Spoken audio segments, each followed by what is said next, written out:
Par rapport à mon histoire, j'aurais pu valider ce mouvement et même en faire partie.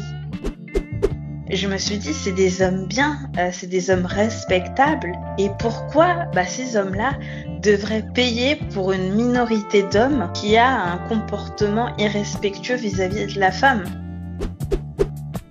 Bonjour à tous, je suis Tolo, je suis le créateur de ce podcast qui a pour but d'aborder les relations et notamment les relations hommes-femmes avec une base de développement personnel, de spiritualité et de tantra. Et aujourd'hui, je suis en compagnie d'une invitée qui va venir nous partager son point de vue sur le sujet des relations hommes-femmes. Donc, pour rappeler le contexte, c'est qu'il y a quelques mois, tu as partagé une vidéo que j'ai vue passer sur mon mur où tu donnais ton point de vue assez atypique concernant les relations hommes-femmes et notamment l'impact des mouvements MeToo et Balance ton porc. Et j'ai trouvé que c'était assez pertinent du coup de faire entendre ton point de vue parce que c'est un peu un autre son de cloche par rapport à ce qu'on peut entendre dans les médias actuellement. Donc, tu es Anne-Sophie.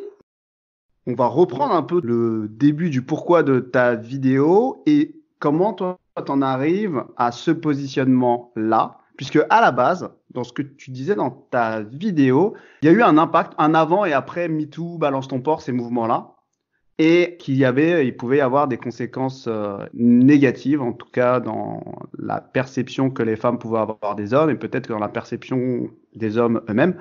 Et je voudrais qu'on revienne sur la genèse de ta vidéo et de l'impact qu'a eu les mouvements MeToo et Balance ton porc par rapport à ta personne.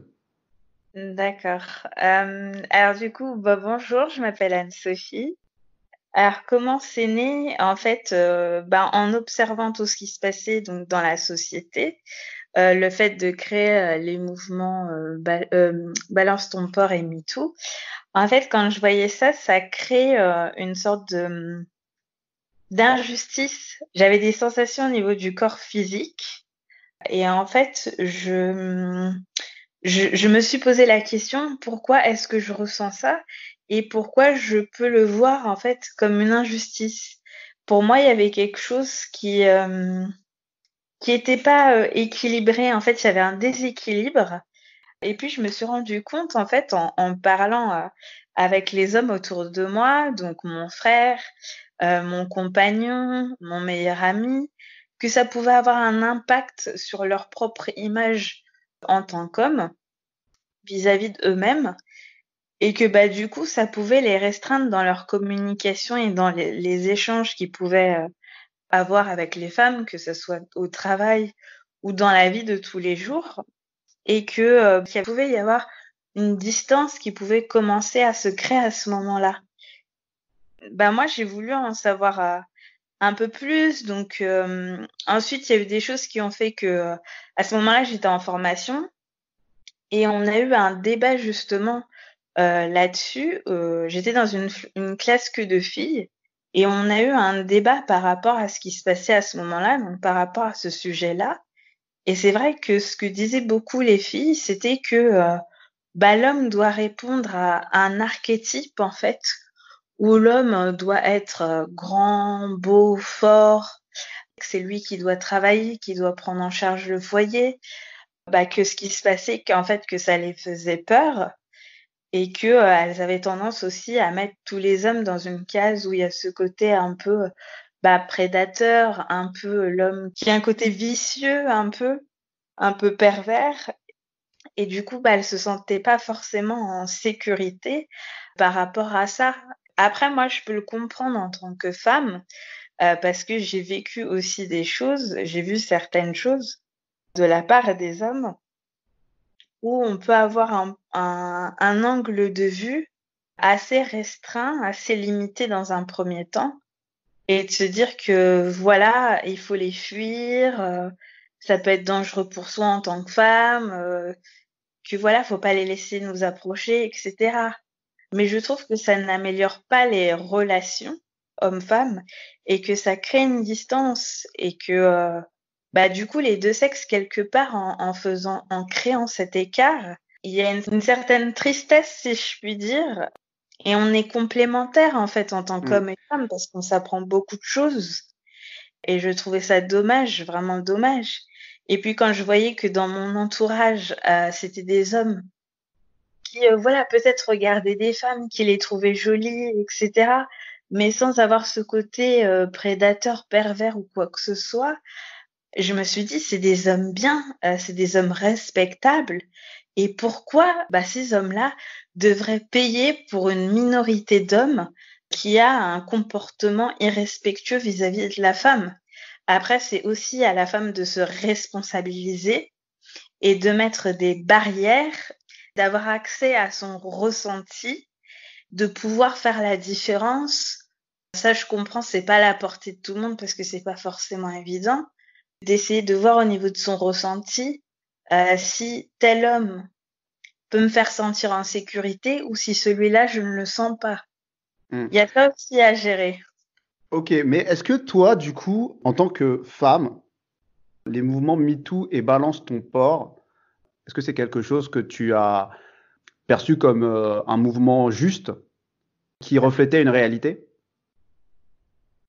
Après, je dirais qu'à une certaine époque, si je reviens plusieurs années en arrière, je dirais une dizaine d'années en arrière, par rapport à mon histoire, j'aurais pu valider ce mouvement, le cautionner dans son intégralité, pardon, et même en faire partie.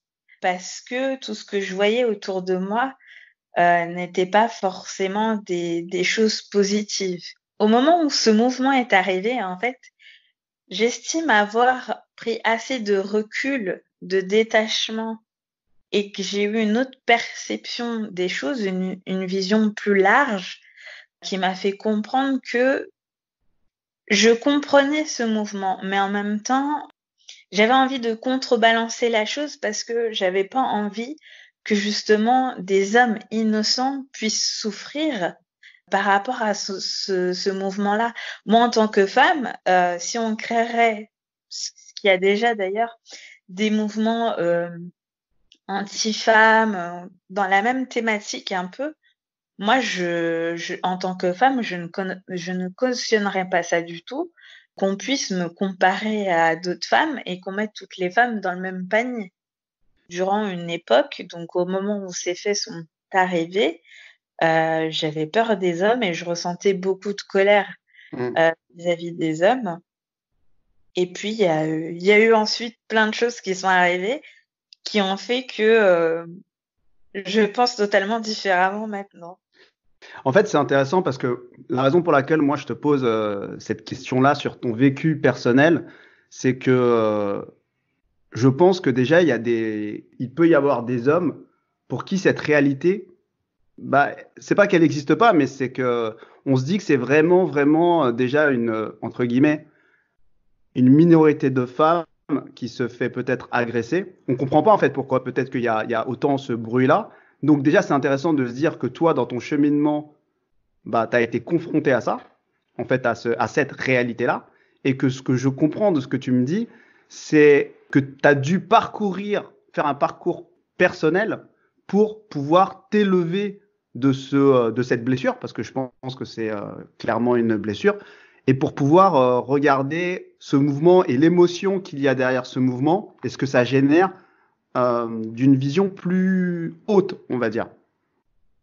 Et du coup, ma question, c'est pour les femmes qui t'écoutent, toi en tant que femme qui a pu faire face justement à des agressions, à des hommes peut-être, on va dire, toxiques, quel conseil tu pourrais donner à une femme pour qu'elle aussi, elle arrive à s'élever, on va dire, à suivre un peu ton parcours, pour prendre un peu de hauteur par rapport à ce qu'elle a vécu et qu'elle puisse regarder ce mouvement d'un peu plus loin et d'un côté moins émotionnel.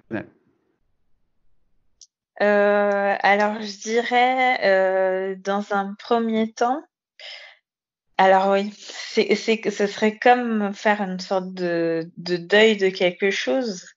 Alors moi, je suis passée par une phase d'écriture où j'ai pu, écrire des choses, donc les faits qui se sont passés, exprimer aussi, cette colère et cette violence intérieure de pouvoir la lâcher sur le papier, en fait, de manière personnelle, dans un premier temps, ça m'a fait beaucoup de bien.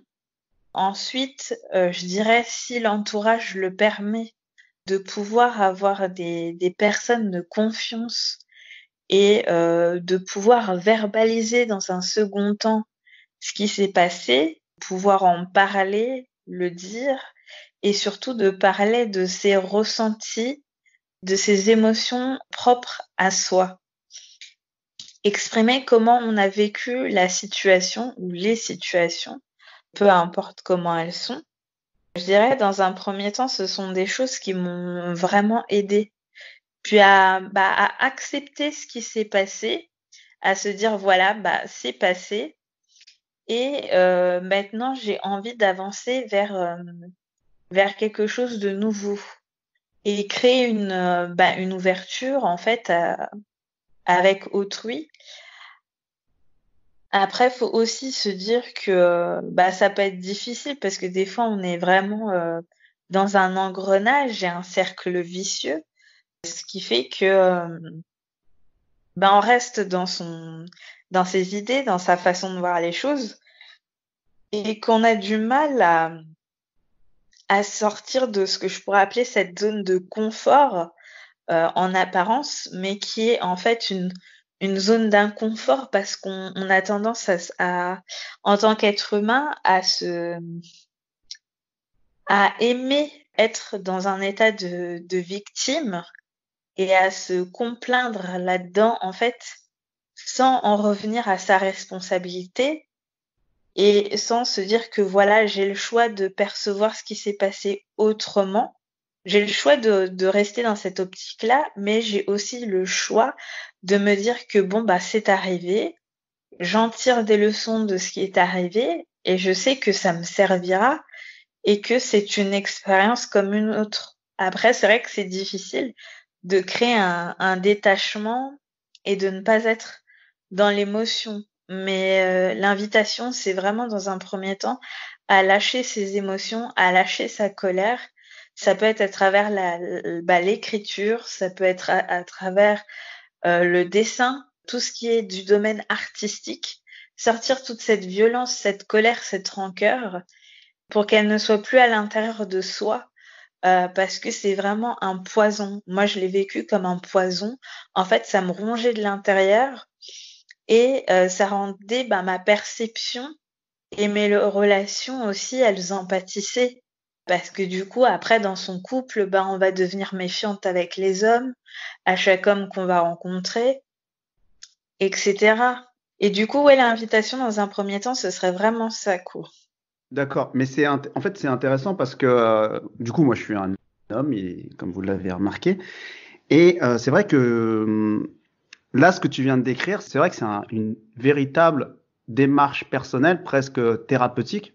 Il faut presque limite, j'ai l'impression qu'il faut avoir un cadre. Est-ce que tu as été suivi toi pour le Alors, process d'écriture et tout ce que tu viens de me dire là? Alors, moi, j'avais été suivie, mais par rapport à d'autres choses. Alors, je pense qu'il y avait un peu de ça aussi, hein. Mais vraiment, moi, ce que je peux dire, c'est que l'écriture, en fait, depuis jeune, c'est ce que je fais et c'est ce qui m'a sauvée de beaucoup de choses. Donc, je pense que chacun a son truc et qu'il faut le trouver. Mais oui, effectivement, pour moi, ça a été comme une thérapie et sur beaucoup de choses, l'écriture m'a aidée à mettre en lumière plein de choses, sur ce qui n'allait pas et même le fait de communiquer avec mon entourage, aussi, ça m'a beaucoup aidée. En tout cas, ce que j'entends par rapport à cette démarche-là, c'est que toutes les femmes qui vont subir ce type d'agression ou d'harcèlement ne sont pas forcément dans un cadre favorable qui va amener à ce processus, entre guillemets, thérapeutique, qu'il soit par écriture ou être accompagné par un coach, etc. Alors, moi, j'entends quand tu dis cette histoire de on aime bien se poser en victime, mais là, c'est vrai que dans ces faits-là précisément, c'est vrai que tu es quand même la victime et à un certain niveau, je peux entendre le fait que ce soit difficile d'être proactif dans la résolution de ce problème-là. Tu vois, parce qu'on se dit, c'est nous la victime et c'est à nous de nous, tu Oui. vois, c'est à nous de faire la démarche pour se reconstruire alors que on s'est fait, entre guillemets, détruire. En fait, déjà, j'en prends un peu conscience en te parlant là. Tu vois, je me dis, ah ouais, quand même, il faut être dans une démarche assez proactive et c'est pas donné à tout le monde parce qu'il y a des gens, ils Oui. sont peut-être de base pas proches du développement personnel ou de la thérapie, où ils n'ont pas ça autour d'eux, ou c'est un environnement peut-être hostile, donc c'est pas forcément accessible à tout le monde. Du coup, j'ai l'impression, donc pour une personne qui peut t'écouter, moi en tout cas j'ai l'impression qu'une des premières choses, c'est de faire le constat que ça a un impact dans sa vie. Enfin, tu vois, ce que j'ai l'impression, comme tu dis, c'est que ce qui a été important, c'est que ces agressions, ce harcèlement, ce n'est plus le sujet effectivement de l'agresseur, entre guillemets, mais c'est que t'as pris conscience que c'était un poison, enfin c'était quelque chose qui était ancré dans ta vie et qui avait un impact et que tu devais régler. Et je pense qu'il y a beaucoup de personnes, mais c'est vrai pour ce sujet et pour plein d'autres sujets, on a du mal à faire cette prise de conscience. Tu vois, se dire que y a quelque chose que je dois régler. Tu vois, c'est pas si évident en fait. Et du coup, toi, moi, ce qui m'intéresse de savoir, c'est comment ça s'est manifesté ce poison entre guillemets, ce truc qui t'a fait, qu'en fait, ça t'a réveillé quelque part. Oui, alors bah c'est en fait le fait de prendre conscience que bah déjà en fait il y a des schémas ou des situations qui sont répétitives en fait dans ta vie. Il devait y avoir j'ai dû avoir peut-être 2 fois des frotteurs, puis je rencontrais des hommes aussi avec une certaine perception de la femme qui était pas terrible si je puis dire. Type Hem, machiste, enfin type. oui, un peu, c'est ça, D'accord. oui. Dans mon environnement familial aussi, j'entendais des choses à propos des femmes, qui me faisaient pas plaisir et du coup, où il y avait une émergence de colère en moi, de comportement d'homme aussi. Mhm. Et après, il y a eu d'autres choses aussi. J'avais été dans une relation pendant 4 ans avec un homme où ça a été assez toxique et du coup, bah, suite à ça, je me suis dit: «Bon, il y a quand même quelque chose qui fait que, il y a des schémas un peu répétitifs, donc j'ai plus envie de d'aller vers ce terrain-là. Donc qu'est-ce qui fait que j'attire ce type d'homme ou qui est ce genre d'homme dans mon entourage?» Et ensuite, ben, ça a été vers, toute autre chose, heu et heu et du coup, j'en suis très heureuse aujourd'hui parce que je me dis qu'en fait, les choses sont momentanées, enfin, c'est temporaire. Alors je sais qu'il y en a qui aiment pas ça, hein, mais en tant qu'être humain, il faut savoir se remettre en question et essayer de voir pourquoi il y a des choses qui nous arrivent, qui nous plaît pas ou qu'on vit de telle ou telle manière pour pouvoir ensuite être apaisé, ressentir un peu une paix intérieure, même si elle est un peu éphémère et se sentir bien par la suite, quoi. Mhm. C'est super intéressant parce que moi, du coup, j'apprends plein de trucs. Je percute sur des trucs intéressants. C'est que là, en fait, moi, le sujet, la perception de l'homme, c'est vrai qu'on se dit, mais attends, mais tu te fais agresser par un homme, mais Ouais. l'homme d'à côté, c'est pas le même. Tu vois ce que je veux dire? On dit, mais pourquoi Oui, cette bah, oui. généralité aussi rapidement? Et là, en t'écoutant, puisque tu as vraiment dit quelque chose où tu disais que c'était physique, c'était corporel, et du coup, tu as pris l'exemple que ça bouillonnait chez toi quand peut-être ton frère te parlait de ses relations. Et là, Oui, j'ai compris un vraiment. truc, c'est que dans ton récit, moi, ce que j'ai compris, c'est que la généralisation qui est faite des femmes au niveau de tous les hommes, c'est parce que la blessure ne se fait pas forcément au niveau de l'homme, mais au niveau du désir de l'homme pour la femme. Et du coup, ce que j'ai l'impression en t'écoutant, c'est que qui t'a renvoyé à ton agression, ton harcèlement, je sais pas comment on peut qualifier, enfin, tout l'ensemble de tes expériences, c'est la manifestation du désir de l'homme pour la femme, qui s'exprimait dans ton cas par un truc complètement toxique et que tu as vu se reproduire peut-être chez ton frère. Et du coup, je comprends pourquoi il y a cette généralisation. Parce que c'est sur le désir masculin, c'est la manière dont s'exprime le désir masculin qui peut irriter certaines femmes par rapport à leur passé. Et du coup, c'est pour ça qu'elles englobent en fait tous les hommes. Est-ce que il y a de ça ou pas? Oui, oui, il y a de ça, oui. D'accord, ok. Tout ceci est plus clair pour moi. Mais du coup, toi, par rapport à ta démarche, c'est vrai que tu es plus tourné vers les hommes. Et ce que je comprends de ce que tu as dit au début, c'est que toi, tu es dans une vision où les hommes sont enfermés. Alors, tu me dis si je me trompe pas. Les hommes sont enfermés dans un schéma, on va dire, masculin, où ils ne sont pas autorisés à s'exprimer sur ce qu'ils vivent et sur ce qu'ils ressentent, et que cette contrainte, qui peut être culturelle ou autre, aujourd'hui est un véritable problème par rapport notamment à ces mouvements MeToo, Balance ton port, où ils sont touchés. Peut-être que toi, tu ressens que quelque part, à un certain niveau, ils sont touchés et qu'ils sont en train d'encaisser une charge émotionnelle peut-être qui n'est pas juste. Est-ce que c'est ça un peu ton message? Non, oui, c'est ça. Tu peux, ou il y a des choses à rajouter? Non, oui, c'est ça. T'as bien capté le truc.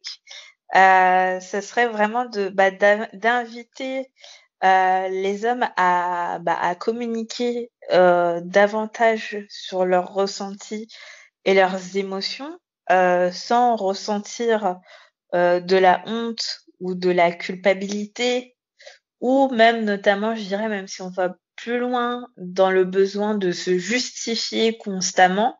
Parce que bon, nous, des fois, les femmes, on peut avoir tendance, moi aussi je le fais encore parfois, avoir tendance à demander à l'homme de se justifier, de manière consciente ou inconsciente d'ailleurs. Mais c'est vraiment une invitation au lâcher prise et de les autoriser à ce qu'ils puissent se dire, voilà, j'ai envie d'être autrement, de pouvoir justement contacter leur partie féminin et à pouvoir apporter un équilibre. Parce que je pense que s'ils s'ouvrent davantage à leur côté émotionnel, leur côté communicant, leur ressenti, ils seront aussi en capacité, pour moi ça me paraît comme une évidence, ils seront en capacité du coup de comprendre aussi les femmes et d'amener justement ce dialogue au sein des couples, puis au sein des familles, puis même au niveau des relations de travail ou entre amis, vraiment d'élargir, si je puis dire, un peu le champ de conscience de tout le monde et de faire en sorte que, au lieu d'être dans l'accusation ou dans le reproche, d'être plus avec soi, de parler plus personnellement et de dire même pour des petites choses, tout simplement, voilà, chérie, t'as fait ça, du coup, moi, j'ai ressenti ça, je l'ai vécu comme ça, alors j'ai pas envie de te juger ou quoi que ce soit, mais ça m'a fait ressentir ça, voilà, ça m'attriste, je ressens de la colère ou je vis ça comme une injustice parce qu'il y a ça, il y a ça, il y a ça. Et du coup, les relations seront beaucoup plus apaisées, seront beaucoup plus sincères aussi, je pense. Il y aurait beaucoup moins de culpabilité, de honte et de peur.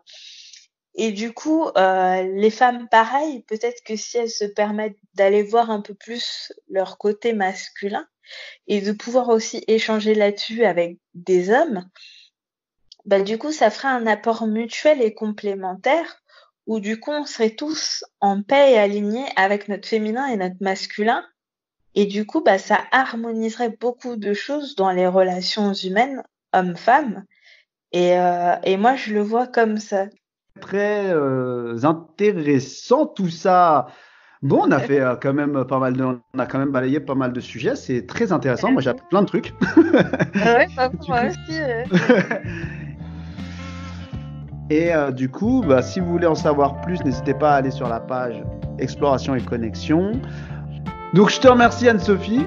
Merci Je vous remercie à tous ceux qui ont écouté jusqu'ici et je vous souhaite une bonne journée et à bientôt.